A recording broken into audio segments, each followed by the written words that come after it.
uns casos sobre má indicação, ok? Perfeito. Então, vamos aqui agora. Como é que eu share screen aqui? Deixa eu ver aqui. Já está liberado, Reinaldo. Desktop. Perfeito. Ok. Vamos em frente. Deixa eu ver aqui onde que... Gente, eu estou com um diabo de um Mac aqui, que, meu Deus do céu. Ah, excelente, parabéns. Não, tá excelente nada. Ô, Duda, vem cá. Você já ajuda os universitários aqui. Eu não sei como é que põe agora para modo apresentação. Deixa com a Duda que ela resolve isso aí fácil. Aqui, deixa eu ver aqui. Hide, share.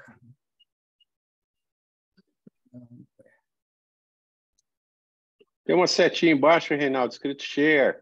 Uma setinha para cima, é só clicar nela. Não. Tem sim, procura ela embaixo aí. Põe seu mouse embaixo que ela vai aparecer. Ela deve estar escondida aí. Não, aqui. Deixa eu ver aqui. Background. Maximiza a tela. Põe no verdinho lá, vai lá no verdinho, à esquerda. Isso. Isso. Clica nele. Full screen. Entra full screen. Exato. Pronto. Parabéns. Você já está dominando o Mac. Parabéns. Tá vendo? Vamos em frente. Mas está no modo apresentação aí? Ainda não, mas já está bom. Vamos em frente. Não tem problema, não. Então, tá bom. Então, eu quero, então, um voluntário aí para poder apresentar esse caso. Vamos convidar a doutora Maria Carolina para apresentar esse primeiro caso aí, por favor. Tá bom. Masculino, 28 anos. A primeira consulta foi em fevereiro de 2019. Interesse em cirurgia refrativa. No FO tinha cicatriz de laser em ambos os olhos. Refração estática, -5 e 25, com -2 a 6, visão de 1.0. Olho esquerdo, -5,5, com -2 a 177 e 1.0. Paquimetria de 518 e 524. A primeira pergunta que eu quero te fazer, Carolina, é o seguinte: a paciente veio para avaliação de cirurgia refrativa. É uma boa candidata esse caso aí? O que você acha? Você vê alguma contraindicação à cirurgia refrativa neste caso? Alguém quer ajudar a Maria Carolina aí? Eu não sei quem está na sala, então, quem estiver na sala aí pode também dar opiniões aí para ajudar a Carolina.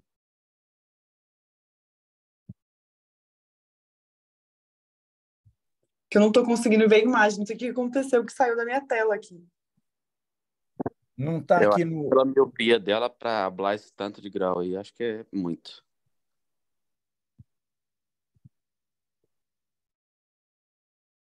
Alguém vê alguma contraindicação para esse caso? Ou é uma boa candidata? Eu acho a córnea dela muito... Para hablar 5 graus de miopia, eu acho muito. 6 graus, você vai tirar 90 micra. Em média, 15 micra por grau. V6, 90. Ela tem 518. O mínimo que você pode deixar é 400 micra. Então, espessura tem.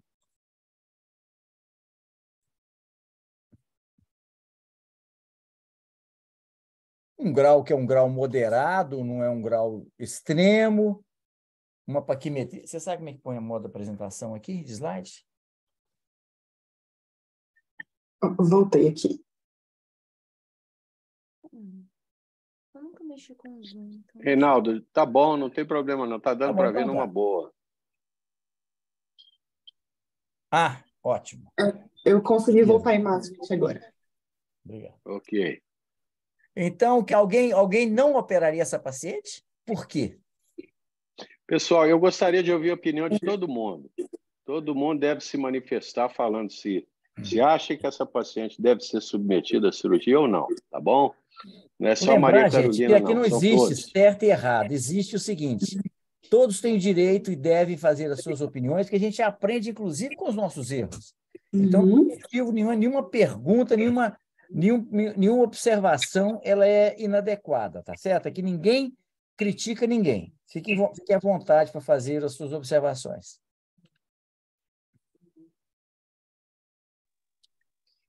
Na minha opinião, não tem nenhuma Quem está fator falando para aí? contraindicar. Juliana. Não tem nenhuma contraindicação? Aparentemente, eu falaria que não. Tá. Não, o Alguém vê astigmatismo algum problema nesse regular, caso? né? Acho que não também. Eu achei o K1 e o K2 muito planos. E tirando esse grau de miopia todo, vai dar um pouco de aberração plana, eu acho. Bom, então nós já começamos então aqui a observar que essa paciente não é uma boa candidata, exatamente por isso, gente. O paciente que tem menos de 40 de K1, você imagina, essa paciente aqui, nós vamos aplanar muito essa córnea. O astigmatismo não é o problema. Vocês observem que o astigmatismo, ele é corneano e ele está no eixo da refração. Isso tudo também tem que ser avaliado, né? Então, não é a espessura, nem o astigmatismo, porque ele é corneano, a córnea não tem nenhuma simetria que possa indicar algum risco de um ceratocone. Então, de toda forma, quando o paciente vem para uma cirurgia, a gente tem que fundamentar bem tanto a indicação quanto a contraindicação. Porque, frequentemente, quando você contraindica um paciente, ele vai ouvir uma segunda opinião. Então, vocês observem que, além de ser uma córnea muito plana, apesar de todos os índices estarem normais, o índice de assimetria, né, o índice de regularidade, o índice de simetria escleral estão normais, tem uma pupila um pouco maior, que complica mais a situação.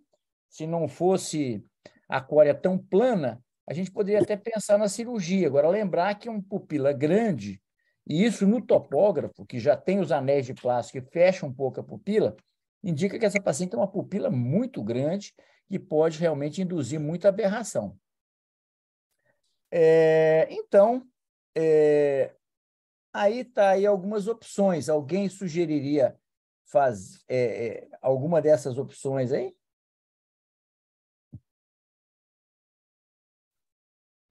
Eu acho que primeiro eu tentaria a gelatinosa tórica, por ser mais confortável, né? E uma rígida também. Mas eu acho que primeiro eu tentaria uma tórica.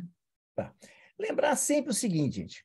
Quando um paciente nos procura para cirurgia refrativa e que a gente contraindica a cirurgia, que a gente indica lente de contato, a gente deve fazer uma pergunta para o paciente. Você pretende substituir o uso dos óculos ou você quer usar uma lente para uso social? Porque isso faz toda a diferença. Tem gente que não faz questão de usar óculos durante o dia ou mesmo nas suas atividades diárias, mas ela quer uma lente de contato para praticar um esporte, por exemplo. Então, nesse caso, a gente deve priorizar o conforto. Agora, se o paciente fala, não, eu quero ter uma visão muito boa e quero substituir os óculos, você deve, então, pensar numa lente que dê a melhor visão possível. E, então, nesse caso, a lente rígida gás permeável deve ser a primeira indicação. Ok? Agora, quando o paciente não se adapta, porque tem dois tipos de paciente que não se adaptam com lente. Um que diz que não se adaptou porque não tinha motivação, e outro que tinha olhos com uma superfície ou com um olho seco, ou com papilas, quer dizer, o paciente tinha realmente uma intolerância. E, nesse caso, não adianta você querer insistir com uma lente rígida que o paciente vai acabar não usando. Ok? Então, está aí o que a gente deve perguntar para o paciente, ok? Se substituir os óculos, primeiro tentar a lente rígida. Observe que ela já tinha usado lente gelatinosa com uma visão insatisfatória, o que não é raro em pacientes que têm astigmatismos mais elevados. Então, a gente deve procurar fazer um teste com uma rígida para ela ver como é que a visão vai ficar melhor, e se ela tiver uma boa tolerância, que não foi o caso aqui, então a gente deve pensar numa lente gelatinosa para uso social. Foi o que foi feito, ou seja, o paciente, então, não fez o que não foi possível fazer a cirurgia, mas a gente encontrou uma alternativa para o paciente.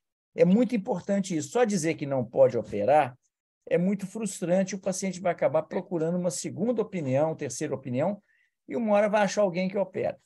Então, para evitar que ele tenha essa tentativa de uma cirurgia não sendo uma boa candidata, então a gente dá para o paciente um plano B e uma alternativa. Então, o que nós aprendemos com esse caso? Um caso muito simples, mas nós estamos começando o nosso curso, então a gente vai começar com um caso mais simples mesmo. Então, lê para nós aí o que nós aprendemos nesse caso. Córneas muito planas ou muito curvas, após refrativa, frequentemente geram aberrações com piora da qualidade da visão. Aberrações de alta ordem, né? Isso. Não existe um limite mínimo ou máximo definido. Evitar deixar menor que 35 dioptrias ou maior que 47 dioptrias. Deixe claro ao paciente que a indução de aberrações de alta ordem pode gerar sintomas, especialmente em ambiente mesópico, sendo uma limitação do laser. O perfil do paciente e a sua exigência visual devem ser avaliados. Essa paciente se queixava da qualidade de visão com as lentes de contato gelatinosas. O uso de lentes de contato é uma alternativa à cirurgia refrativa. Se o paciente optar por lentes de contato, as rígidas, gás permeáveis, permitem a melhor qualidade de visão, sendo a primeira opção. Para uso eventual social, as lentes gelatinosas são uma boa opção pelo conforto. Quando o uso de lentes é opcional, o paciente que tem boa visão com óculos, o conforto com as lentes deve ser satisfatório. Caso contrário, o paciente não vai usar as lentes de contato e tem o direito de devolvê-las. Nunca discuta com o paciente que quer devolver as lentes de contato. Devolva o valor pago no consultório. É melhor e mais barato que na audiência de pequenas causas. Você vai perder. Isso aí, gente. Hoje, a relação médico-paciente ela está submetida ao Código de Defesa do Consumidor. O nosso paciente, hoje, ele é um consumidor de um serviço. E é dessa forma que a gente tem que tratar o paciente. O paciente tem o direito de desistir daquilo que ele adquiriu. Do mesmo jeito que ele pode devolver um eletrodoméstico e a loja tem que aceitar, ele pode devolver também um insumo, mesmo que ele não justifique o motivo. Você fala assim, mas eu fiz a lente especialmente para ele. Sim, é um risco do nosso negócio. Isso chama-se risco do negócio. Então, você vai ter prejuízo? Vai ter prejuízo, mas é um risco. Por isso que essas lentes têm que ter uma margem de lucro para compensar eventuais prejuízos, tá certo? Mas não discuta com o paciente, porque você vai perder o paciente e o dinheiro da mesma forma. Bom?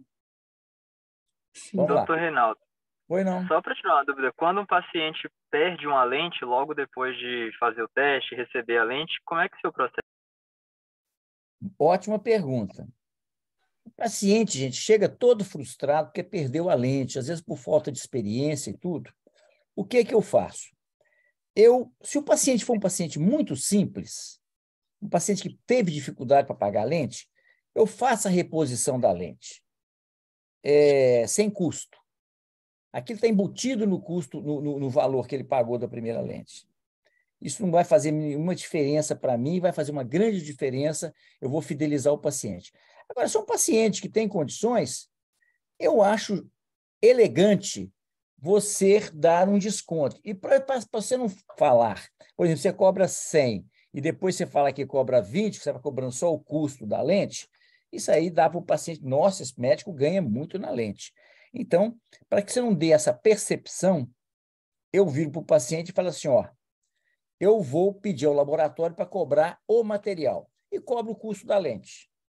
É uma forma elegante de o paciente ficar satisfeito e você não ter prejuízo. Você tem essas duas alternativas. Ok? Doutor Ok. Continuamos. Reinaldo, Oi? eu fiquei com uma dúvida.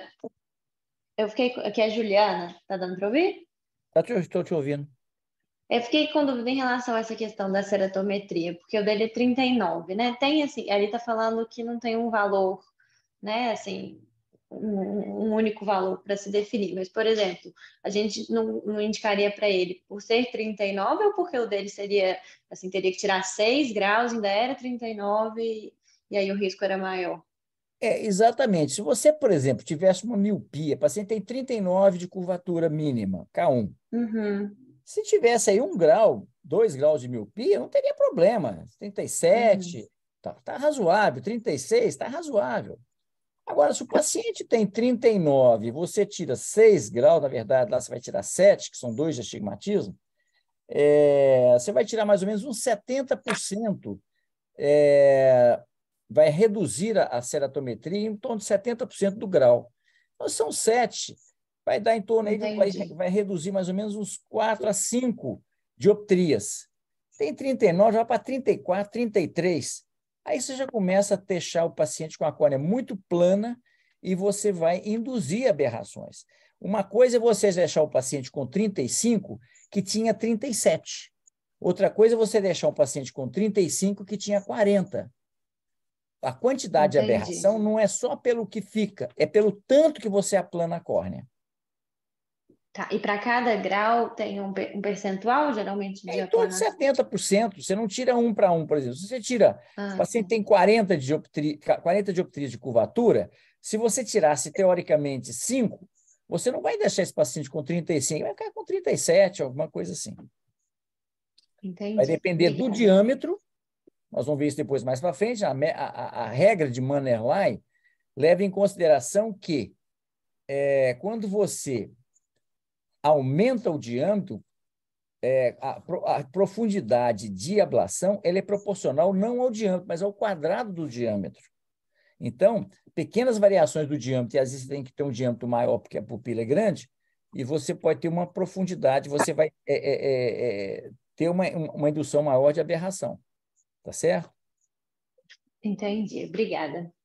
Tranquilo. Vamos terminar, então, aqui esses dados aqui que nós aprendemos nesse caso.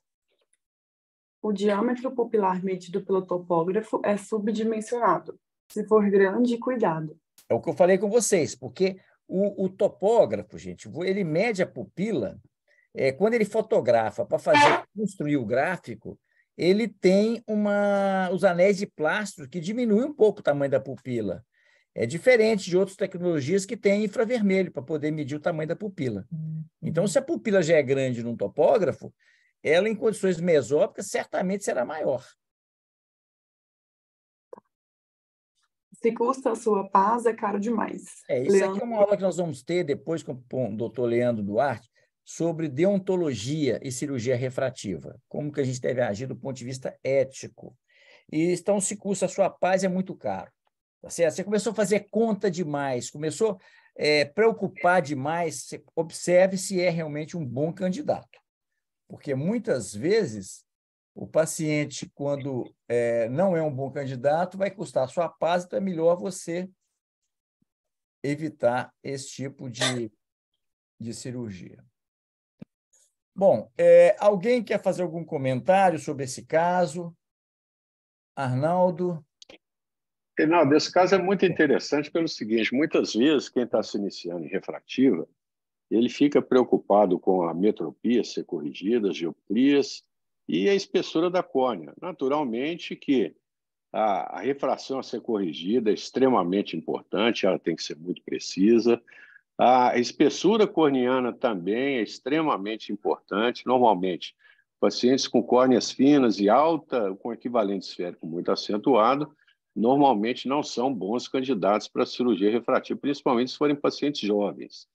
Agora, a gente tem que levar em consideração o seguinte, uma córnea normal ela tem um K-médio entre 43 e 44. Toda vez que a gente se afasta desse normal, que é 43, 44, ou seja, se você, como o Reinaldo já comentou, se a gente aplana excessivamente a córnea, no caso de correção de miopia, ou se a gente curva excessivamente a córnea, no caso de correção de hipermetropia, nós vamos gerar aberrações na córnea desse paciente e certamente a qualidade de visão não será boa. Então, nós temos que pensar como é que vai ficar a curvatura desse paciente, o K-médio dele após a cirurgia.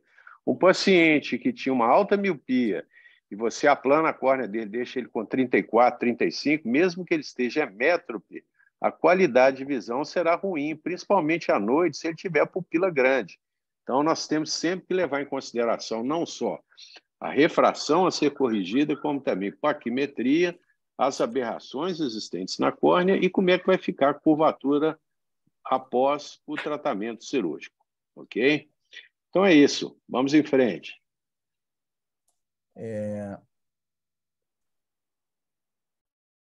Vamos ver isso aqui. Vamos ver esse caso aqui. Vocês estão vendo a tela da aula aí? Perfeito. Vamos colocar no modo de apresentação, Reinaldo? Peraí, só um pouquinho aqui. Acho que eu já aprendi agora. Ok. Mais alguma coisa? Tá, tira essa taxa, essa coisa da frente aqui. Bom, quem que vai apresentar esse caso agora? Vamos convidar aqui o doutor André para apresentar esse caso aí para a gente. Muito bem. Vamos Gente, lá. eu deixo o número do prontuário, porque se vocês quiserem anotar o número do prontuário, vocês podem saber depois o desdobramento do caso, em caso de alguma dúvida. Um paciente, muitas vezes são pacientes que estão em tratamento, tá certo? Então, vocês anotem aí, quiserem saber como é que foi o desdobramento do caso, quando é um caso recente. Aí vocês tendo o número do prontuário, a gente pode depois fazer uma pesquisa de prontuário e tirar as dúvidas desses casos.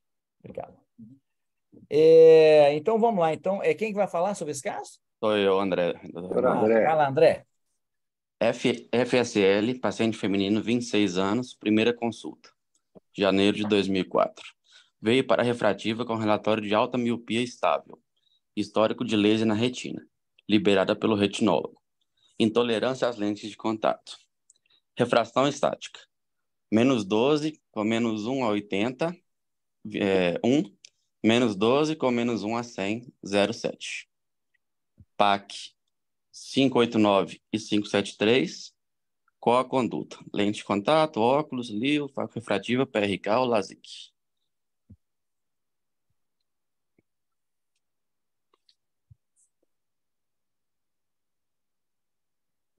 Bom, eu quero saber qual conduta que você teria nesse caso. Estou analisando aqui.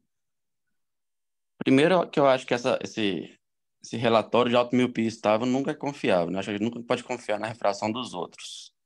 Perfeito, hein? Olha, observe isso que o André falou.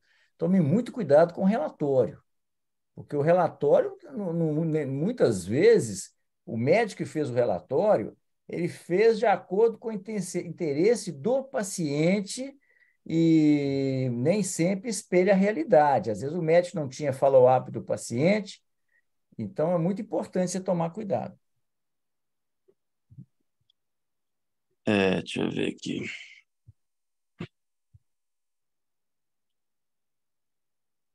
Vocês estão vendo aqui um teste de sensibilidade ao contraste. Esse teste aqui, ele mostra tanto o estímulo diurno quanto noturno sob ofuscamento. Vocês observam que ele tem uma excelente qualidade de visão. Todas as frequências, 3, 6, 9, 12 e 18 ciclos por grau, todas estão normais. Um dia nós vamos falar sobre sensibilidade ao contraste. Mostrando, então, que é um paciente que tinha, apesar dessa alta miopia, isso é muito importante, porque às vezes o paciente tem uma alta miopia, mas tem uma péssima qualidade de visão por problemas do fundo de olho. Então, são pacientes que não justificam a cirurgia.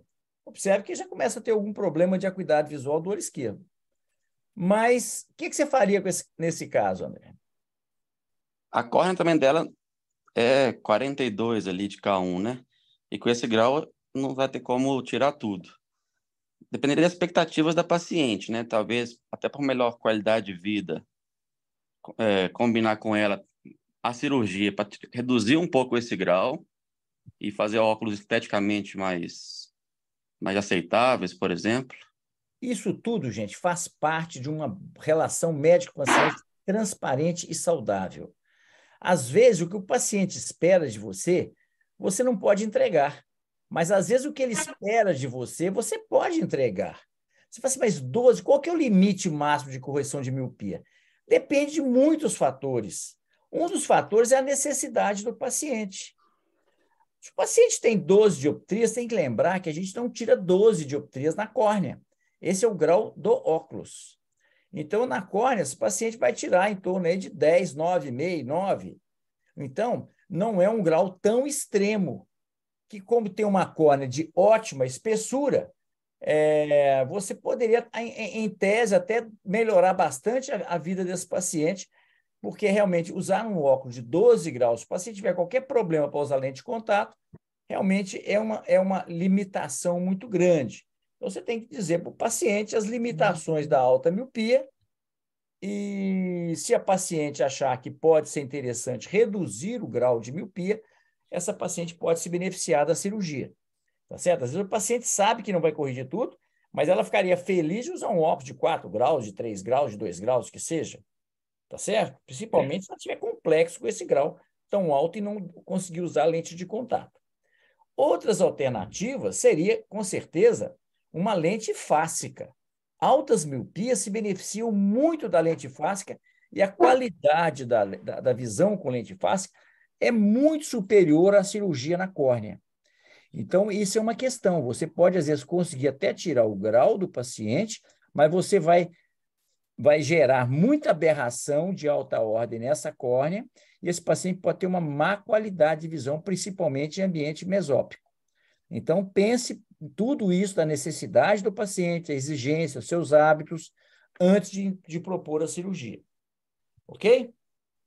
Faco refrativa, evidentemente, o paciente com 26 anos, você vai tirar dela a acomodação, está totalmente contraindicada, né? O paciente já tem um histórico de degenerações periféricas. Os retinólogos aí sabem muito bem que a gente não deve fazer faco refrativa em pacientes míopes, principalmente se esses míopes forem mais jovens. O risco de descolamento, ele pode, quer dizer, não está provado assim que você vai ter um grande risco de descolamento se a cirurgia correr tudo bem. Mas qualquer intercorrência com uma ruptura de cápsula, você vai aumentar muito o risco de descolamento desses pacientes. Muito bem, então fica aí as alternativas. Você proporia a possibilidade de cirurgia, André, nesse caso?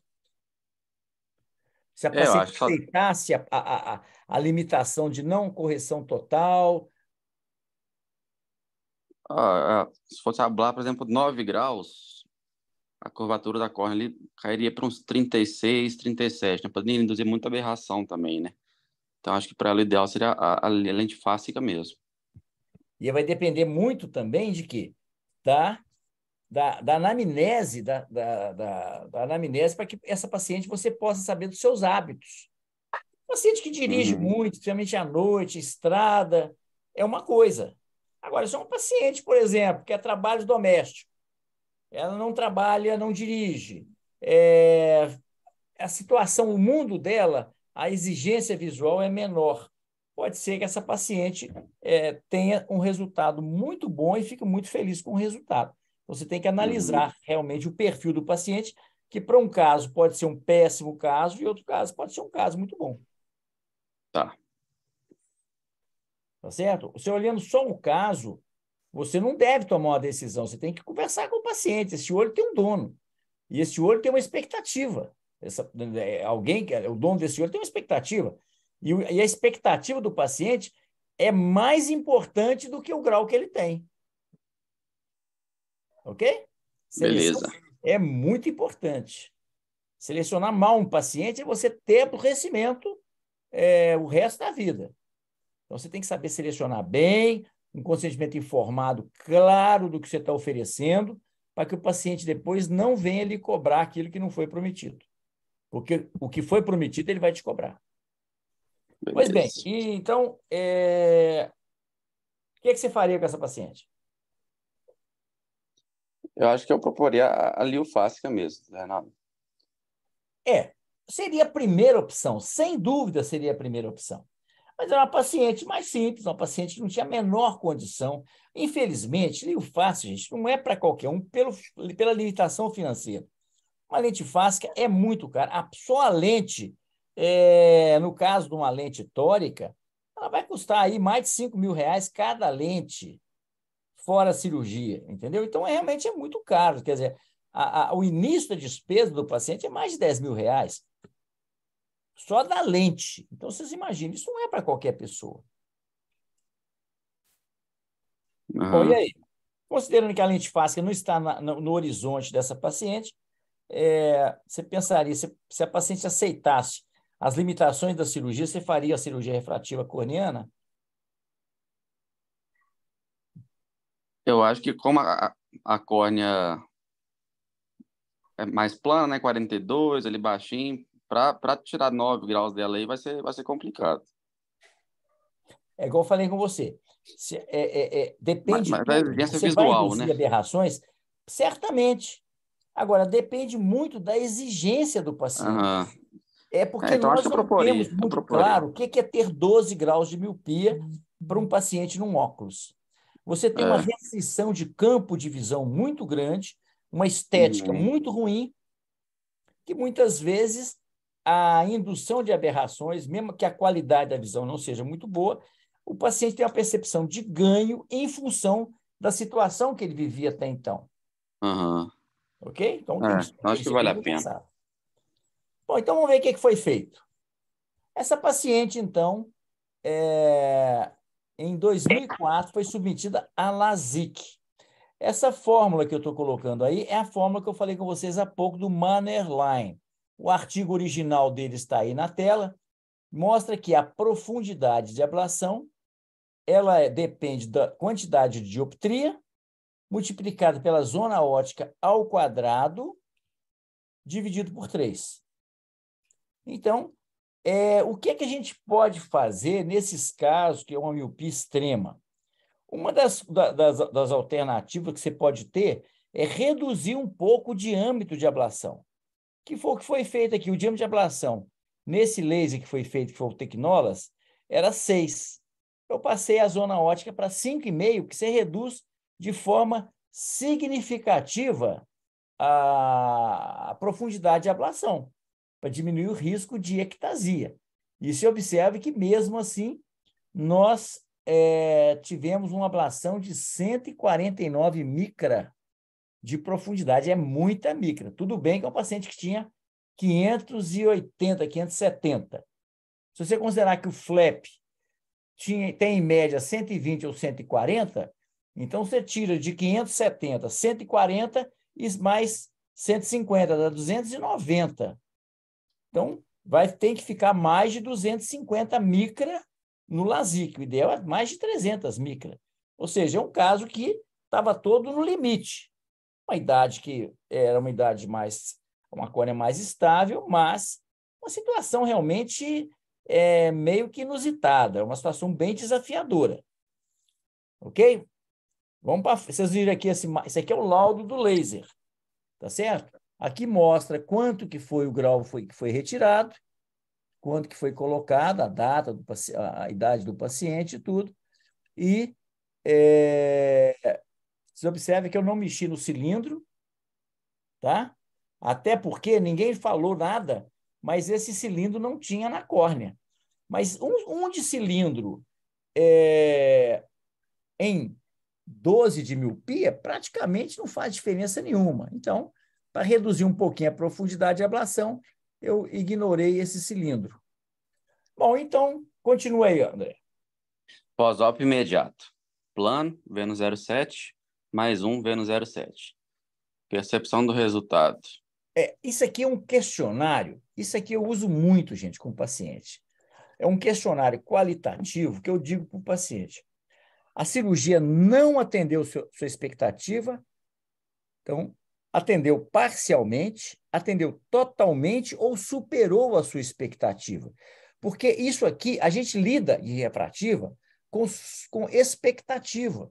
Então, é muito interessante quando o paciente fica reclamando de alguma coisa, queixando de alguma coisa, você dá para ele, funciona aqui, eu gostaria de saber. A cirurgia não atendeu a sua expectativa. Significa, você se arrependeu de ter operado.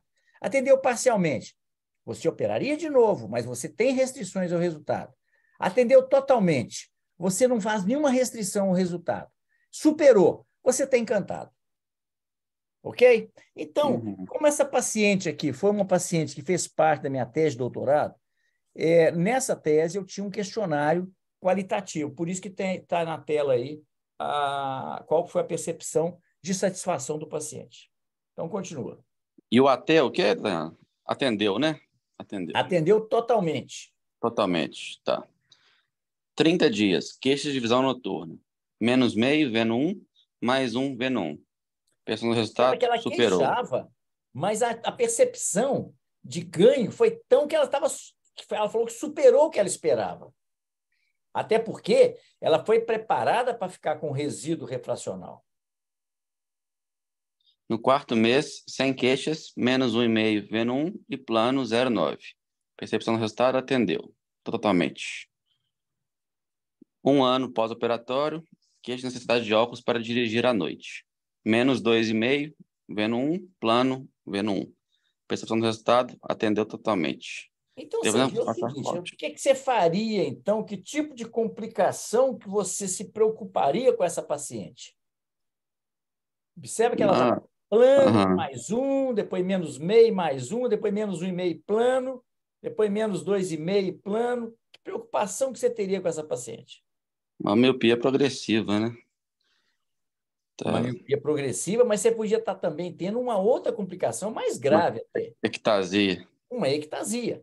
A ectasia, gente, a córnea tenta voltar à sua curvatura original, então o que vai acontecendo? Começa a aparecer miopia. E pode dar a impressão de ser regressão do efeito, pode ser progressão da miopia, ou pode ser uma ectasia. Tá certo? Vocês observem que eu acompanhei, a minha tese foi comparando TRK e LASIK em relação à qualidade de visão. Você observa que ela continuava com uma qualidade de visão muito boa quando a gente corrigia a miopia residual. Por isso que a paciente estava muito satisfeita, ou seja, ela estava atendendo totalmente. Então, para a gente afastar a possibilidade, para a gente saber se é perda de efeito, se é progressão da miopia ou se é uma ectasia, o que a gente deve fazer? Pode fazer uma nova tomografia, né? Isso, foi feito na época, a gente usava pouca tomografia, usava mais a topografia. Então, a gente deve afastar a possibilidade de uma ectasia, certo? Então, está aí as topografias. Na época, eu já fazia as topografias nesses períodos aqui, por me exatamente ter uma ideia se esse paciente está estável, se ele tem uma progressão ou se tem uma regressão de efeito. E também aí sim pedir uma tomografia, porque eu fiquei também preocupado que o paciente podia estar começando também com uma ectasia. Então, o que você tem de interessante nesses exames aí?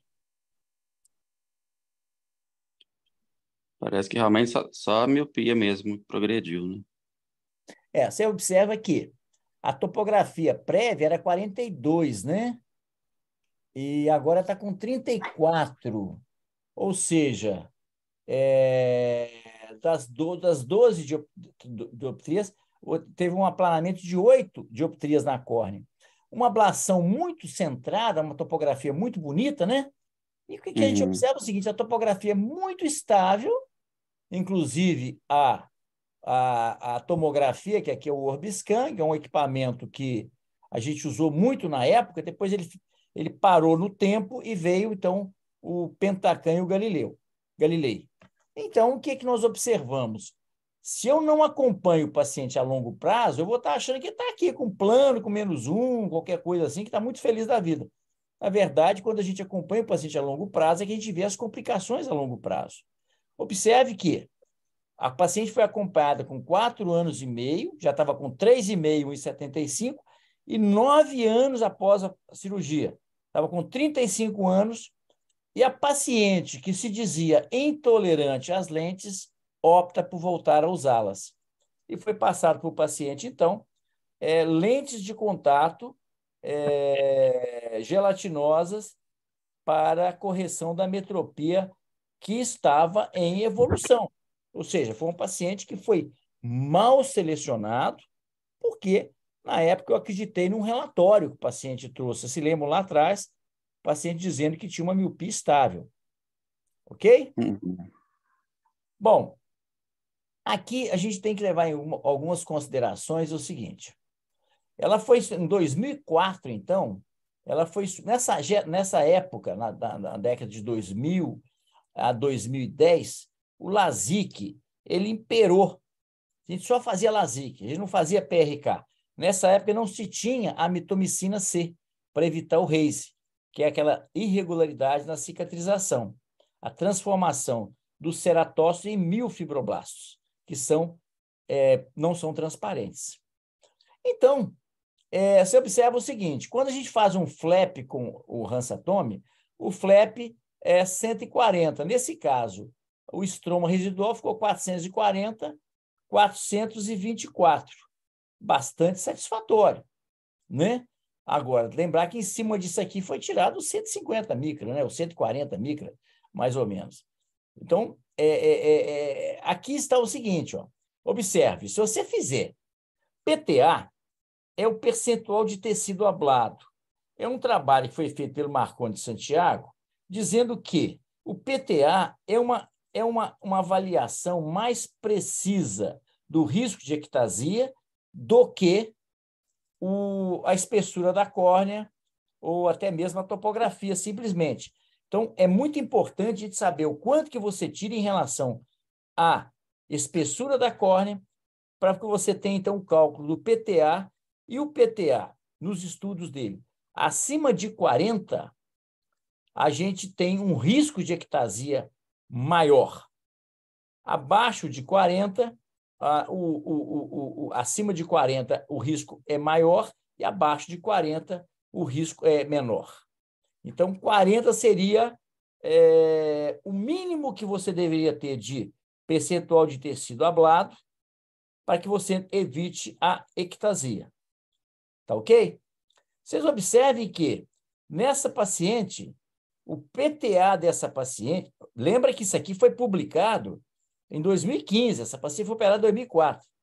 Mas se a gente tivesse esses conhecimentos, observe que uma zona ótica de 5,5, a gente já teria um PTA de 42 e 41, ou seja, acima do limite de segurança do LASIK. Tá certo?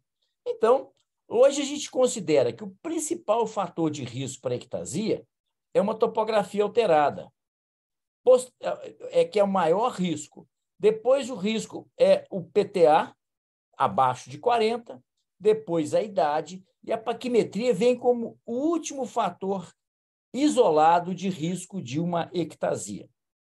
Você pode ter uma córnea mais fina, mas se os outros fatores forem favoráveis, você pode operar com segurança. Alguém quer discutir esse slide aqui? Alguma coisa que não ficou claro?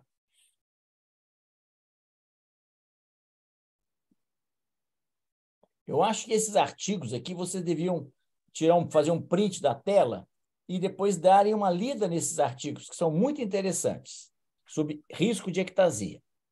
Para frente?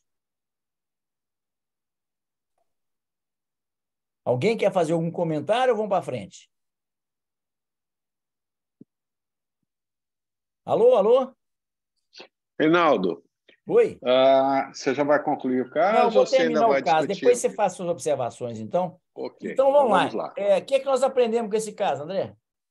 Quanto maior a profundidade de ablação, maior a indução de aberração de alta ordem. Para altas ametropias, tratamento na córnea apresenta limitações. Calcular o PTA se optar pelo LASIK. Pacientes muito motivados para a cirurgia omitem a miopia em progressão. Sempre deixar claro que a cirurgia não estabiliza a miopia. Explicar que o aparecimento da miopia é devido à progressão natural da doença e não por regressão do defeito. Mostre as topografias antes e depois. A progressão da miopia após a cirurgia pode ser indicação de ectasia. Ectasias são mais frequentes após reaplicações do laser. Nunca reoperar por pressão do paciente, mesmo que ele assuma os riscos. Complicações em refrativa podem ocorrer a longo prazo. Evite dar alta ao paciente. Pacientes submetidos ao Excimer laser devem fazer um controle periódico com o retinólogo, especialmente os automíopes. Qualquer complicação futura poderá ser atribuída ao tratamento refrativo. Os pacientes motivados para a cirurgia refrativa relatam intolerância às lentes de contato.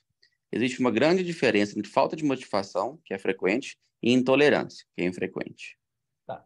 Então, aqui, gente, quando eu falo aqui, nunca operar o paciente, mesmo que o paciente assuma os riscos. A comparação é como se você estivesse dentro de um avião e você dissesse para o piloto, não, você pode se decolar, tá chovendo, está muito vento, mas pode decolar a si mesmo. O piloto ele tem que ter a autonomia e a responsabilidade. Então, mesmo que o paciente assuma os riscos, o paciente não tem noção dos riscos como o cirurgião, assim como o passageiro não tem noção dos riscos em relação ao piloto. Então, você não pode se submeter à pressão de qualquer forma do paciente. Ah, tira só mais um pouquinho. Não, você tirou o que foi possível. E lembrar sempre, uma piora da miopia, gente, não está indicado você fazer uma nova reaplicação, porque se ela está em evolução, ela vai continuar evoluindo, entendeu? E quando você faz reaplicações, você começa a aumentar o risco de ectasia. Você observa que essa paciente não teve uma complicação mais séria, ela continuou a evolução normal da miopia, e ela continuou satisfeita, tanto que continuou comigo depois de mais de 10 anos de follow-up, porque foi tudo colocado de forma clara e transparente. Aí você mantém uma relação saudável de confiança com o paciente. Tá bom? Então é isso aí. Alguma pergunta sobre esse caso? Foi uma boa seleção? Não, não foi uma boa seleção. Por quê? Porque eu acreditei num relatório e uma miopia extrema, que certamente a paciente ficou satisfeita? Ficou. Ela estava hoje, gente, com 5 graus. Essa paciente estaria com 17, 18, sei lá quantos graus. Então, ela tem que ter consciência disso, que o que foi tirado lá atrás, isso foi retirado. O que apareceu depois foi pela progressão natural da doença, para que o paciente não tenha percepção de que não se beneficiou da cirurgia. Não, ela se beneficiou muito. Hoje ela tem condições de usar um óculos de 5 graus, e antes ela não tinha. Até para perto, o paciente consegue ficar muitas vezes sem óculos. Com 12 graus não consegue. Então, você tem que lembrar o paciente, mesmo quando você seleciona mal, como foi o caso, de que houve ganho, para que o paciente não tenha aquela percepção de prejuízo. Isso é muito ruim, quando o paciente se sente lesado. A pior sensação que você pode ter do paciente é quando ele percebe que foi lesado, de alguma forma você não foi transparente com ele. Isso perde totalmente a confiança e gera uma relação tumultuada. Então, a gente não pode deixar isso acontecer para evitar desdobramentos desagradáveis no futuro. Alguém quer fazer algum comentário sobre esse caso? E até a visão, né, doutor Reinaldo? Com 5 graus, ela tem um 20/20 ali com óculos. 18 graus, ela jamais teria. Ela ganhou linha de visão. Isso foi surpreendente. É muito comum você perder linha de visão quando você faz miopias extremas. No caso, ela ganhou linha de visão, porque também foi uma ablação muito bem centralizada, uma córnea praticamente esférica. Então, realmente, felizmente, ela teve um resultado que não foi ideal pela progressão, mas o resultado do tratamento foi muito bom. Alguém quer fazer mais algum comentário sobre esse caso?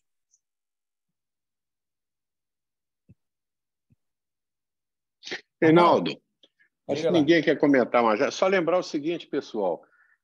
Muito desses casos que o Reinaldo vai apresentar aqui foram pacientes que foram operados há 10, 15, muitos até 20 anos atrás. Então, realmente, as indicações e as técnicas mudam. Hoje em dia, o que nós sabemos que no plano corneano, para correção de miopia, o máximo que a gente deve corrigir é até 9 dioptrias. Ou seja, o paciente com 12 dioptrias, 13, 14, a gente não vai corrigir a sua ametropia no plano corneano. Existem outras técnicas. Mas naquela época, a gente fazia LASIK em paciente com menos 12 graus de miopia, coisa que a gente não faz mais. Ou seja, pacientes portadores de alta miopia, muitas vezes acima de 9, 10 dioptrias, não devem ser operados. E, se eventualmente forem operados, a melhor opção hoje em dia é realmente o PRK por causa da mitomicina. Agora, lembrar que são pacientes que já foram operados há muitos anos atrás e era o que a gente tinha disponível na época. Ok? Então, é isso. Gente, cirurgia refrativa tem um componente de, não vou dizer arte, mas um componente de você entender a necessidade e elaborar a expectativa do paciente.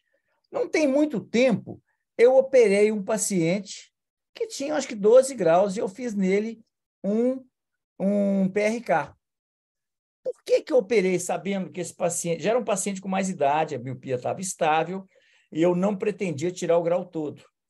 Mas era um rapaz que trabalhava em obra e trabalhava como ajudante de pedreiro.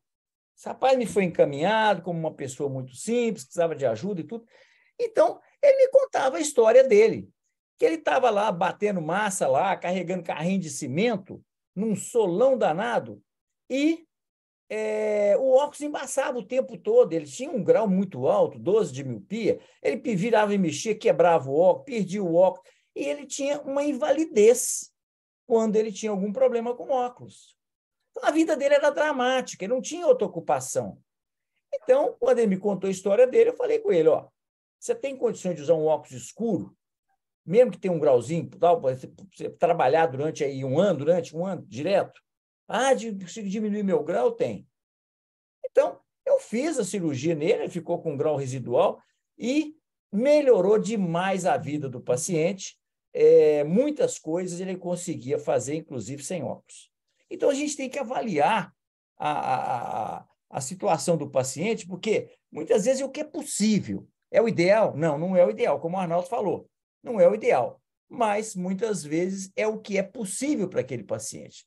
E se você quiser resolver o problema dele, você tem que conversar muito com ele para que ele possa aceitar a limitação do tratamento. Ok? Então, vamos lá. Próximo caso, quem vai apresentar para nós? Gente, vocês podem interromper à vontade, entendeu?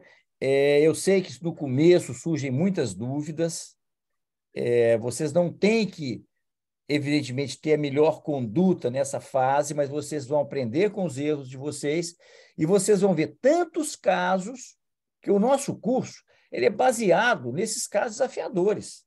É aqui que vocês vão aprender refrativa, porque quando vocês apresentam, vocês estão apresentando algo que vocês viram no livro.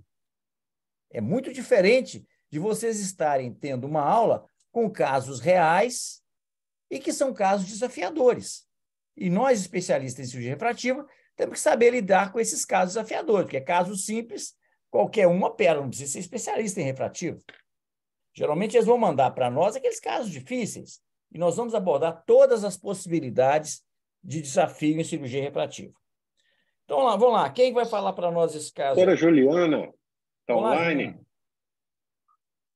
Oi, estou sim. Então, vamos lá, Juliana. Vamos lá, então, Juliana. Esse aí é o prontuário, como eu falei com vocês, se quiserem saber o desdobramento, se é um caso recente. Aqui, quando eu preparo a aula, muitas vezes eu vou continuando essa aula depois que ela foi apresentada. Então, às vezes, tem novidade aí para frente. Então, vamos lá. Então, em maio de 2018, paciente de 23 anos, primeira consulta. Veio para cirurgia refrativa, encaminhada pela doutora Paula, ex-aluna.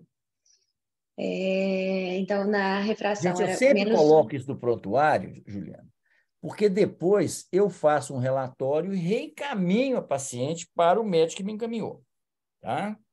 Uhum. A refração era menos 1,75 com menos 2,25 a 180 e menos 0,75 com menos 3,75 a 180. A estática, menos 1,5 com menos 2,25 a 180, visão de 1. E olho esquerdo plano com menos 4 a 177, visão de 1. Biomicroscopia normal, fundoscopia também, epaquimetria de 583 e 570. Na topografia, autoastigmatismo regular em ambos os olhos, 40, K1 de 40,25 a 175 por 43, e no olho esquerdo 39,62 a 174 por 43,87. Ali você está vendo a paquimetria também, né? Uma córnea bem espessa. E embaixo, ali do lado, o KISA. KISA é um índice que foi desenvolvido por Rabinovich, que leva em consideração a ceratometria média central, o índice de centramento da córnea e a quantidade de astigmatismo, e se o eixo do astigmatismo é um eixo não ortogonal. Depois nós vamos ver isso mais para frente também. A gente sabe que um astigmatismo não ortogonal ele é mais perigoso para ser um ceratocone do que a quantidade de astigmatismo, ou até mesmo da sua simetria.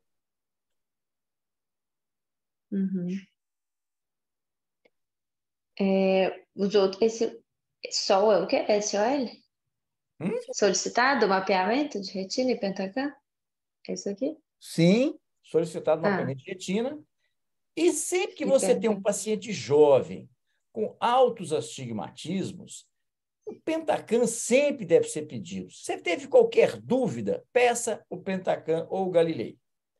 Nos dá sempre informações adicionais, principalmente em casos que haja alguma suspeita de ceratocone. Essa paciente não me parecia ter suspeita de ceratocone, mas eu queria ver realmente os outros índices do Pentacam para me ver se era uma boa candidata. Lembrando, paciente jovem, a cirurgia refrativa é uma cirurgia de resultado. Você tem que entregar resultado. Não adianta você falar, fiz o melhor possível. Se o paciente não está enxergando, o paciente vai reclamar e ele tem razão, porque o nosso objetivo da cirurgia refrativa é reduzir ou eliminar o grau e mantendo uma boa qualidade de visão, porque se o paciente, você não consegue entregar isso, você vai ter problema. Para frente? Alguém quer fazer alguma pergunta até aqui? Não?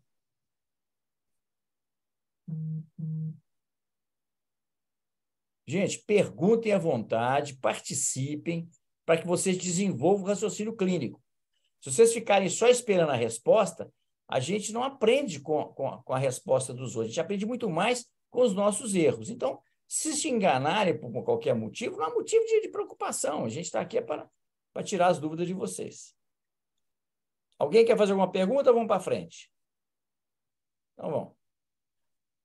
Então, eu estou dizendo aqui, a conduta ali foi o Pentacam, exatamente porque tinha um cilindro muito alto. Então, vamos continuar. Vê aí agora, Juliana, se tem alguma coisa de diferente que você gostaria de avaliar do Pentacam, já que na topografia não tinha nenhuma alteração. Então, vamos lá. Alguém aí quer ajudar a Juliana? Alguém que já tenha mais experiência em Pentacam? Quais os índices que a gente deve avaliar do Pentacam? Pelo menos os índices mais importantes? Aqui a Ana que está falando, eu não dá para identificar o coeficiente da esfericidade da córnea, porque eu não estou conseguindo enxergar aqui. Tá ruim mesmo aqui, a imagem está meio ruim. Espera aqui. A esfericidade da córnea está 0... Nossa, parece que 0,15 ou 0,35 ou 0... Não dá para ver, não. Estou chutando. Não dá para ver a esfericidade da córnea. A ceratometria central é 40... Como é que é? Nossa, tá demais. Sabe o que? Eu não estou podendo aumentar a tela, porque se eu aumentar nessa porcaria do Mac, vai desconfigurar tudo aqui. Mas a curvatura parece que é 40, 41, não. Deve aparecer Eu não estou conseguindo ver. Está vendo aí? Não, está muito embaçado. Mas então é uma córnea, nesse mapa aqui, considerando que a esfericidade seja normal e a ceratometria normal, aqui o importante aqui a gente vê que o astigmatismo realmente é 3,6 e o eixo também aqui 94, então o eixo aqui mais ou menos 5 graus, que está batendo com o eixo da refração, 180, né? Então, até aqui nada de preocupante. Vamos ver aqui um outro mapa com os índices. Os índices aqui de normalidade, levando em consideração. Esses índices aqui vão levar em consideração se você tem assimetria, se você tem um astigmatismo irregular. Então, observe que todos os índices são normais. O mais importante aqui é o IHD. O que é o mais importante? Porque é o que altera mais precocemente. Ele está com 0,01, um índice normalíssimo. O KISA é um índice também muito importante do Rabinovich, e o IS, que é o grau de assimetria inferior-superior. Normalmente, uma assimetria inferior-superior não deve ser superior a 1,4 dioptrias. E o índice do KISA, ele de 0 a 60, ele é normal, de 60 a 100, ele é suspeito, e acima de 100, ele é alterado, é patológico. Indica um risco maior de ceratocone. Não é um índice que tenha tanta sensibilidade quanto outros índices do Pentacam, mas ajuda bastante. Podemos ir para frente? E quanto que está o dele aqui? Eu não estou conseguindo. Tá. Oi? Quanto que está o KISA dele aqui? Tá 80. Aqui, na verdade, o Pentacam nos dá o KISA, mas a gente usa o KISA percentual, então você divide por 100. Aqui está dando 8.067, então é 80 o KISA percentual, tá bom? Uhum. E a simetria aqui deu 0,93, bastante normal. Vamos ver agora o mapa. Aquele lá era o mapa de Belin, esse aqui, nessas curvas de progressão, o mapa de Ambrosio. Então, esses mapas a gente chama de Belin-Ambrosio. Então, o mais importante desses índices é o chamado BED. O BED é o índice que soma essas assimetrias, que estão cá embaixo, e nos dá um índice total, que deu 0,42. Esse índice tem que estar abaixo de 1,23. E a progressão, chamado percentual de espessura, índice de percentual de espessura, de aumento de espessura, que à medida que você vai para a periferia, que está no centro, aqui no 0 é o centro da córnea, e aqui já está com 10 milímetros. Entre 6 e 8, é importante que a média da espessura esteja aqui, né, no meio, como o nome está dizendo, uma média. Quando está abaixo, isso é um problema. Quando está acima, é bom. Quando está abaixo, é um problema. Ou seja, o ceratocone, a córnea espessa muito rapidamente. Então, dá esse PTI, que é o percentual de tecido, do índice de tecido, de espessamento de tecido, alterado. Então, ele está abaixo de 6, entre 6 e 8, abaixo da média. Aqui está na média. Outro índice muito importante é o ART máximo. O ART máximo é um índice que a gente consegue quando a gente divide o índice de progressão pela paquimetria. Dá esse número aqui, que está dando um ART máximo de 528. Abaixo de 380, a gente começa a se preocupar, 390. 320, por exemplo, já é ceratocone. E uma córnea com uma boa espessura, 551. Ok? Aqui, a elevação posterior. A gente deve pegar essa cruzinha no centro e olhar as 3 medidas abaixo. Aqui nós estamos aqui com mais um plano. Então, a gente tem uma espessura, uma elevação posterior muito normal. Então, não tem nada de alterado nesse Pentacam. A ceratometria aqui agora dá para ver, 40,4 por 43. O eixo do astigmatismo, 174,5. E a quantidade de astigmatismo compatível com a refração. Um outro índice que a gente deve valorizar também é o IT. IT significa qual que é o descentramento do ponto mais fino. O ponto mais fino, o ideal é que ele esteja em torno de 0,8 do centro da córnea. O ceratocone, a córnea fica mais fina na região temporal inferior. Aqui assim, ó, temporal inferior, que aqui é o olho direito. Aqui, o ponto mais fino ele está a 1,03 milímetros. Ou seja, é um descentramento importante, embora não seja um índice tão sensível e nem tão específico. Ok? Se vocês não tiverem dúvida, eu vou tocando a aula, tá bom? Vamos ver agora o olho esquerdo. Vocês estão vendo alguma coisa de errada? Que a Ceratometria 38, 38,7, 43. Um astigmatismo de 4. A refração, astigmatismo de 4. O eixo aqui em torno de 170, 175. Aqui está 177, ou seja, está batendo.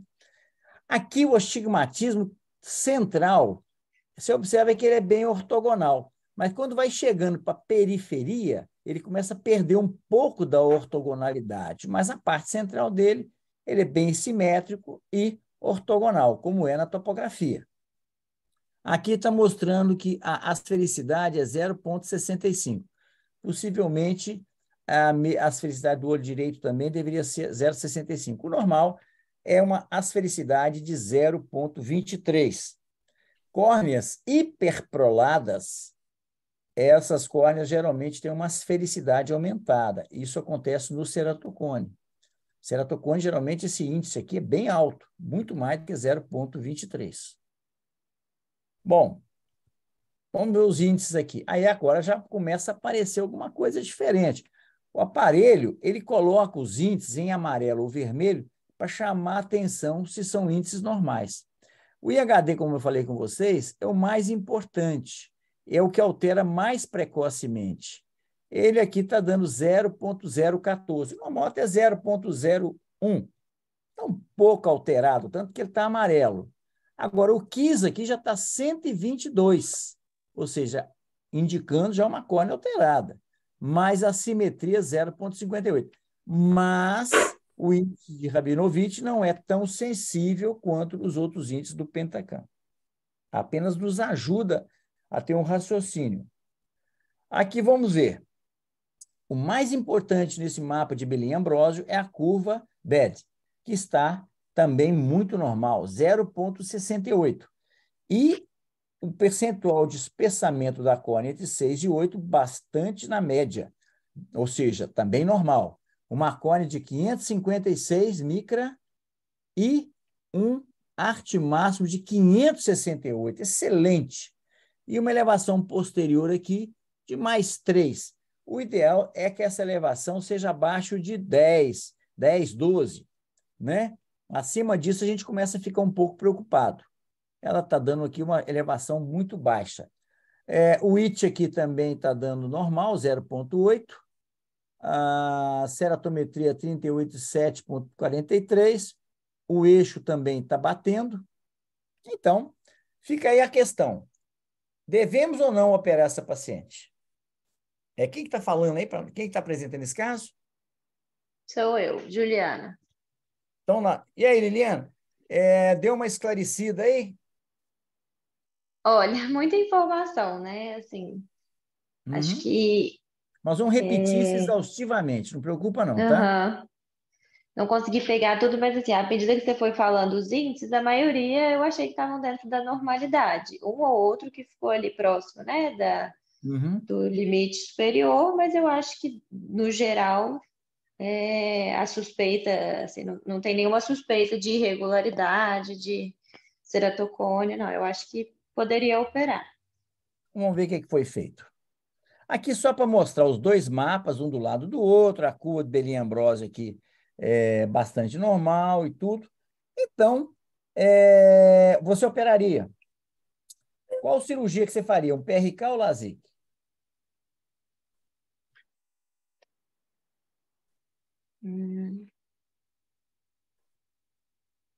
Aqui não está mostrando, Não gente, sei. ó. Esse exame aqui é de 2021, não é isso? 2021. Vocês observam que essa paciente esteve comigo em 2018 para avaliar a cirurgia. Tá certo? Por algum motivo, na época, eu não quis operar essa paciente. Talvez pela idade, estava muito jovem, tinha alguns índices aqui um pouco suspeitos, um astigmatismo que estava querendo começar a perder um pouquinho a ortogonalidade. Bom, o certo é que eu não operei na época, mas ela voltou 3 anos depois. Está meio tampado aqui, mas eu não sei mexer. Se eu mexer aqui, vai atrapalhar tudo. Então, em junho de 2021, com 26 anos, ela voltou para avaliar a cirurgia refrativa. Está dando para ler aqui. Então, vamos ver o que foi feito 3 anos depois. Esse Pentacam é de 3 anos. Deixa eu ver aqui o anterior. Esse Pentacan já é quando ela voltou aqui em 2021, viu, gente? Então, lá em 2018, ela não foi operada. Estava com 23 anos, um astigmatismo muito alto, alguns índices alterados. Por algum motivo, talvez pelos esses índices alterados, eu optei por não operá-la. E repeti e solicitei, então, voltar depois para a gente avaliar como é que estava a situação, se esses índices tinham melhorado para poder operar ou então contraindicar de vez a cirurgia. Então, essa paciente, então, aqui então, o que foi feito. Aqui estou mostrando aqui o que é os fatores aqui que podiam ter algum tipo de preocupação. Esses aqui são os índices que eu falei com vocês mais importantes, né? Aqui eu colocando aqui em destaque, o ceratocone, ele geralmente dá uma assimetria inferior, mas em alguns casos raros, você pode ter um cone superior, e essa paciente tinha uma simetria superior. Observe na topografia que foi feita lá em 2018. Em 2018, ela tinha uma simetria superior. Possivelmente, essa simetria superior, já com uma perda pequena de ortogonalidade, me fez não querer operá-la, e não operei. Então, quando ela voltou em 2021, tinha esses fatores de risco. Observe, o KISA 80, no olho esquerdo 122, mas os mapas de Belin-Ambrosio muito normais. Considerando essa situação, Liliana, você continuaria com a ideia de operar ou não? Doutor Reinaldo, me falta muita experiência para falar isso, mas eu acho que, assim, existem fatores de risco, né, que isso precisa ser considerado. Eu acho que então não. Alguém operaria essa paciente? Lembrar, gente, que em refrativa, a gente sempre tem que avaliar riscos e benefícios. Se você for esperar ter um caso que não tenha nenhum fator de risco, geralmente esse caso não é desafiador para ninguém. Qualquer médico vai sentar lá e fazer a cirurgia. Então, nós temos que saber lidar com aqueles casos onde nós temos fatores de risco e avaliar o peso desse risco em relação ao benefício. Ok? E não pode ficar esperando só aparecer os casos muito simples, porque quando mandam para a gente é porque geralmente tem dúvida. Senão não mandariam. Sim. Então, vamos lá. Alguém operaria essa paciente ou não?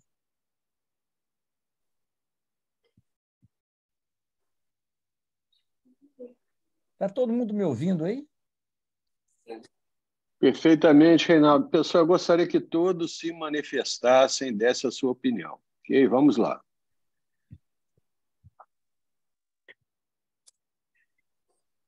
Eu também não operaria, não. Operaria? Eu acho que não operaria. Não operaria. Sim, alguém operaria? Ou mais alguém não operaria?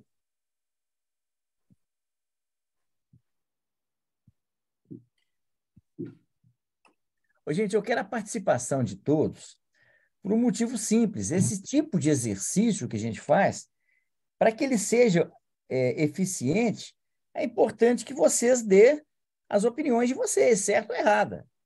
Na verdade, eu fiquei com muita dúvida, assim, porque essa assimetria superior, ela descarta, assim, questão dos... tira um pouco do risco, né? Sim, a simetria superior é muito menos grave, muito menos importante do que a simetria inferior. Talvez. Operaria? Talvez, por causa desse fator também, assim. Então, vamos em frente. Então, está aí. Em 2021, ela voltou para fazer a cirurgia. Aí eu pergunto, você não vai operar, vai fazer um PRK topoguiado ou fazer um LASIK topoguiado? Essas tecnologias, que no nosso sistema de laser chama Contoura, ela dá um excelente resultado para altos astigmatismos e córneas assimétricas. Vocês vão aprender, vocês vão ver muitos casos de cirurgia topoguiada. Hoje, a gente faz o tratamento personalizado baseado na irregularidade ou perfil da córnea. Até alguns anos atrás, a gente fazia baseado nas aberrações de alta ordem. Então, se observou que, com o tempo, como 90% das aberrações estão na córnea, faz muito mais sentido tratar a córnea do que tratar as aberrações totais do olho, porque muitas vezes as aberrações elas se neutralizam com o cristalino. Então, se você trata a da córnea, você não vai mexer na aberração do cristalino. Quando você tirar o cristalino, futuramente, você não vai desestabilizar esse sistema óptico do paciente. Ficou claro para vocês? Sim. E aí? Operamos, fazemos topoguiado, LASIK ou PRK? Se for... Não pode falar. Pode falar. Não, pode falar. Eu acho que se fosse para escolher entre PRK e LASIK, pensando em ectasia, o achamitismo mais alto, eu escolheria o PRK. Pois é, topoguiado seria topoguiado? Sim. Sim, é um caso excelente para topoguiado. Então, quando a gente tem muita dúvida, a gente usa chamados critérios de Handelman. Critério de Handelman, nós vamos falar muito nele. Eu uso muito os critérios de Handelman. Ele leva em consideração a topografia, que é o fator mais importante, leva o leito residual, a idade, a ceratometria, a paquimetria central e o equivalente esférico do paciente. Tá certo? Então, aqui tem uma topografia normal, o índice é 0. Quando ela é muito alterada, ela pode ser um Boltai assimétrico, pode ser uma assimetria inferior e pode ser uma topografia irregular. Quanto mais irregular a topografia, maior o índice. O índice de Handelman, quando ele está abaixo de 3, quando ele está em torno de 1, 0, 1 ou 2, é um índice muito baixo. 3 já é um índice moderado. Quando está acima de 4, 5, você já tem um índice muito, muito alterado, quer dizer, é melhor não operar. Tá certo? Então, aqui eu já coloquei para facilitar, como vocês não têm o hábito, a topografia eu considerei um Boltai simétrico. Tinha uma topografia bastante simétrica, eu não considerei nenhum tipo de assimetria. Então, índice 0. O leito residual, o paciente tem 550 e tantos, vai tirar alguma coisa aqui em torno de 4 dioptrias, vai tirar 60. Vai ficar mais de 500 micras. No LASIK tinha que ficar mais de 300. No PRK, mais de 450. A idade pega um pouquinho, porque a idade está com 26 anos. Então, 26 anos aqui é o índice 1, 26 a 29. Se fosse acima de 30, 0. A paquimetria central, acima de 510, 0. Né? Quando começa a ficar mais fina a córnea, o risco aumenta. E a miopia, o equivalente esférico aqui, miópico, acima de 8, ou melhor, menor que 8 é 0. Observe que ele não leva muito em consideração a profundidade de ablação, ele leva muito mais em consideração a topografia e o leito que fica, que bate com aquele PTA lá do Marconi. Ela tem um equivalente esférico de 2, né? Então, 0. Então, baseado nos índices de Handelman, a gente poderia operar com segurança. Então, eu pergunto, você operaria essa paciente agora, Lilian, conhecendo os critérios de Handelman? Agora sim. Então, vamos lá, o que foi feito aqui? Então, a conduta foi operar. Aí você deve discutir com a paciente as vantagens e desvantagens da técnica PRK e LASIK e a opção da paciente. E quando o paciente pode fazer as duas técnicas, eu discuto com o paciente. Não é que o paciente está decidindo. Eu dou ele dados para que ele possa ajudar nessa decisão. Tá certo? Muito bem, então vamos continuar aí. Então foi feito um PRK topoguiado. Continue, Liliane. Julho de 2021. Então, foi feito um PRK, a acuidade visual ficou 0,7 Contora, a né? sem correção. Contora, que é o topoguiado. Ah, tá, contora. Acuidade visual 0,7 a sem correção. Esse V é o quê? Voltar com 60 dias para controle, voltar com 60 mais dias topografia. E eu sempre faço um teste de qualidade de visão. Porque se a qualidade de visão do paciente estiver normal, eu não me preocupo com reclamações. Se ele tiver alterado, eu vou escutar com bastante atenção essas reclamações. Tá bom. E depois, em outubro de 2021, quando voltou 90 dias de pós-operatório do PRK Contora, queixando de embaçamento para grandes distâncias. A refração estava plano, com menos 1 a 80, visão de 0,9, e o olho esquerdo plano, com menos 1,5 a 100, visão de 0,9. O teste estereocontraste, ele estava praticamente normal no estímulo diurno, e noturno ele tinha algumas perdas moderadas nas médias e altas frequências espaciais em ambos os olhos. Ou seja, a paciente não estava muito feliz. Observe que a topografia pré e pós. Olha aqui, pré em cima e pós embaixo. Vocês estão vendo aí, não estão? Pré e pós. Sim. E aí? Sim. A paciente estava aceitando ali 1 de cilindro no olho direito e 1,5 no olho esquerdo. O que é que aconteceu aí?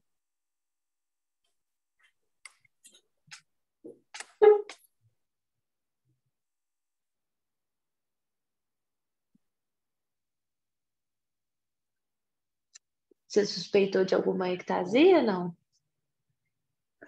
Não, você vê que a ceratometria, quando você tem uma ectasia, você tem uma ceratometria que a córnea vai ficando hiperprolada. E outra coisa, com 90 dias, dificilmente você vai ter uma ectasia. A ectasia acontece nos meses subsequentes à cirurgia, mas geralmente depois de 3 meses, 4 meses, 6 meses, não é comum. Só se você fizer, vamos dizer, deixar uma córnea extremamente fina, tirar um grau excessivo e tudo, que você pode ter uma ectasia assim rápida, mas normalmente ela leva alguns meses. Com 3 meses aí, ainda não era assim de se esperar assim, grandes variações da topografia. E a topografia estava muito bonita. Repara para você ver a ceratometria aí. E a paciente não estava muito satisfeita. 39, né? 39. É. E Considerando que essa paciente não estava satisfeita, a pergunta vamos operar essa paciente ou não reoperar essa paciente? Vamos fazer o retratamento topoguiado ou asférico, que é o tratamento tradicional? Para retratar, eu acho que está muito cedo, não? 90 dias? Veja bem, se você teve um resíduo refracional com 3 meses, esse resíduo não vai acabar. Se é um resíduo refracional, ele vai continuar. Quando você tem uma hipercorreção, você pode até ter uma melhora com o tempo, uma pequena regressão de efeito, mas você deixar, você tem 5 de miopia, tira, fica 1 dioptria. Essa mesma dioptria vai ficar, você não vai resolver. É uma córnea que aceitaria um retratamento, né? Como é que é? A córnea tem uma espessura boa? Tem. Você faria um retratamento para poder dar uma visão melhor para a paciente? Se eu basear na córnea dela, acho que talvez. E o astigmatismo era a favor da regra, depois ficou contra. É bem lembrado, né? Operamos ou não operamos essa paciente? Ou melhor, reoperamos ou não reoperamos a paciente? A paciente não está muito satisfeita, não. Então, vamos reoperar. Alguém não reoperaria essa paciente?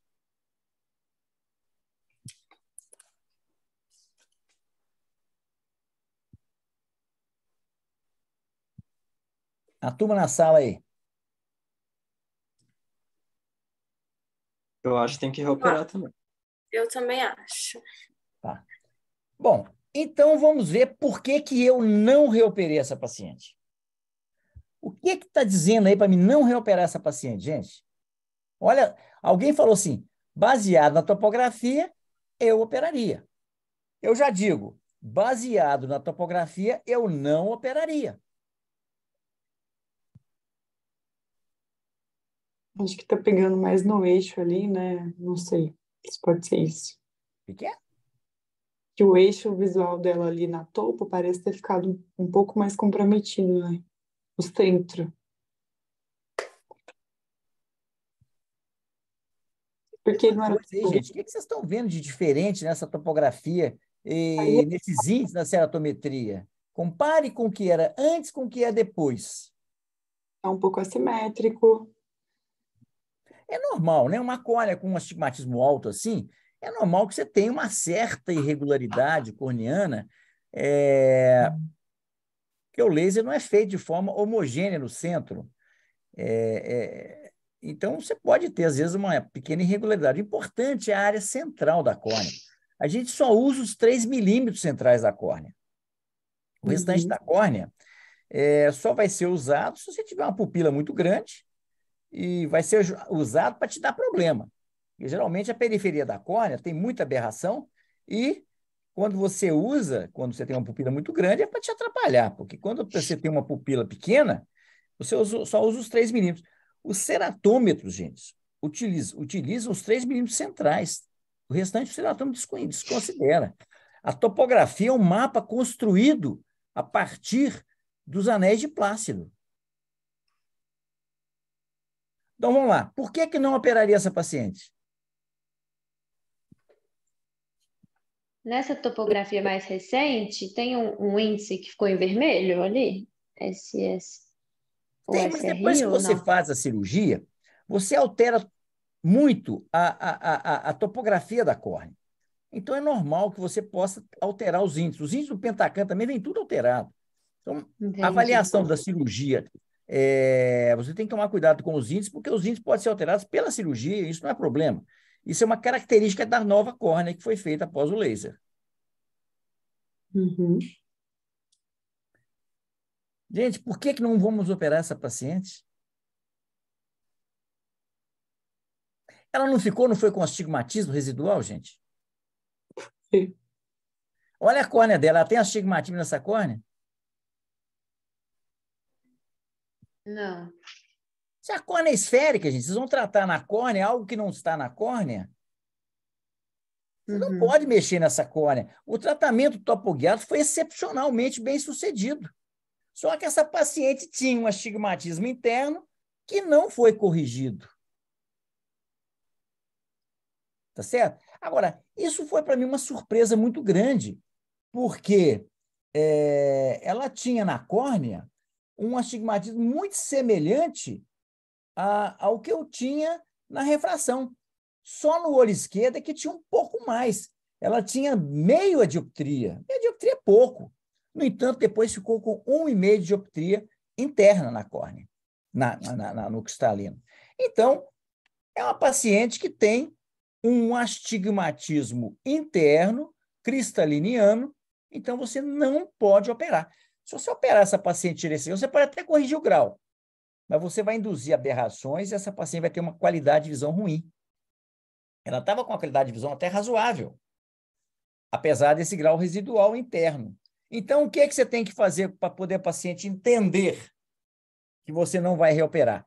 Dizer que, além do que ela tinha na córnea, que foi tratado e foi muito bem tratado, ela tinha também um pouco de astigmatismo interno que o laser não pode corrigir. Ah, mas como é que eu vou ficar? Você vai ficar, ou você vai usar um óculos quando você tiver necessidade de uma visão excepcional, mas no seu dia a dia você não vai usar óculos. Esse grau que você ficou de astigmatismo não vai te impedir de ter uma vida normal sem óculos. Então, você deixe claro para o paciente o que ele ganhou. Não é só valorizar o que ele não ganhou. Então, é muito importante isso. O paciente, nesse momento, ele vai reclamar do que ele não ganhou.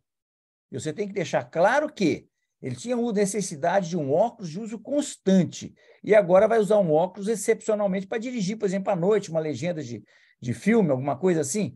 Ou seja, você tirou um óculos de uso constante para um óculos para uso eventual. Então, valorize isso com o paciente, para que ele não tenha a percepção de não ter ganho o suficiente.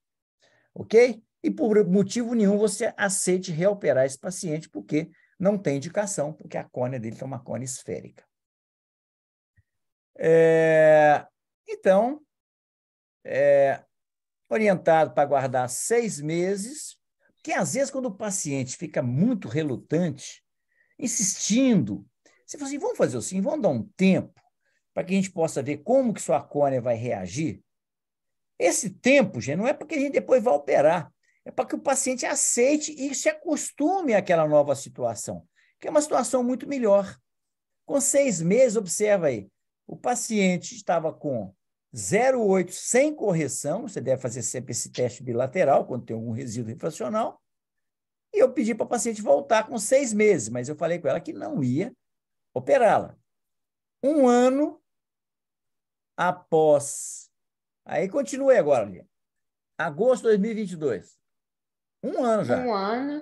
Um ano de pós-operatório, PRK com tora, relato embaçamento eventual, plano com -1 a 75, visão de 1, e plano -1 a 100, visão de 1, na bio sem raise.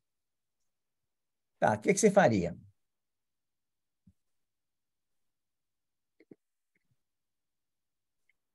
Hoje tem uma tarja aqui, é coisa do Mac aqui, que está no meio da minha tela, então eu não estou vendo o que está escrito aí, não. Só estou vendo que sempre tem uma pergunta de conduta. Então, quais são as opções aí que tem aí? Isso, a conduta. Não reoperar, reoperar, PRK topo guiado, PRK asférico. Tá, então vamos fazer o quê? Mas o que mudou da última consulta para hoje? Ela continua com esse astigmatismo que não está na topografia, não está na córnea, né? Uhum. Então, a gente tem que passar um óculos ou uma lente. Não, continua sem reoperar, não? Como é que é? Continuaria sem indicar uma nova cirurgia. Não achei que mudou alguma coisa da última consulta para hoje.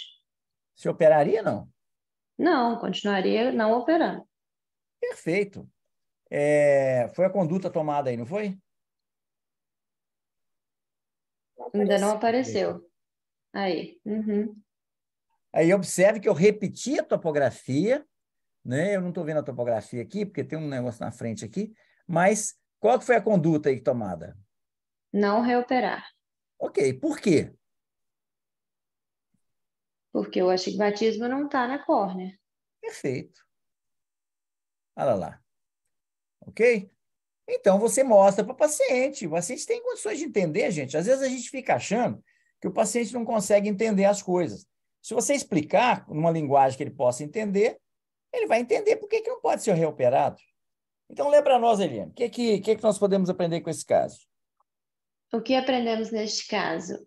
O tratamento topoguiado com tora está indicado em cilindros altos e assimetrias corneanas.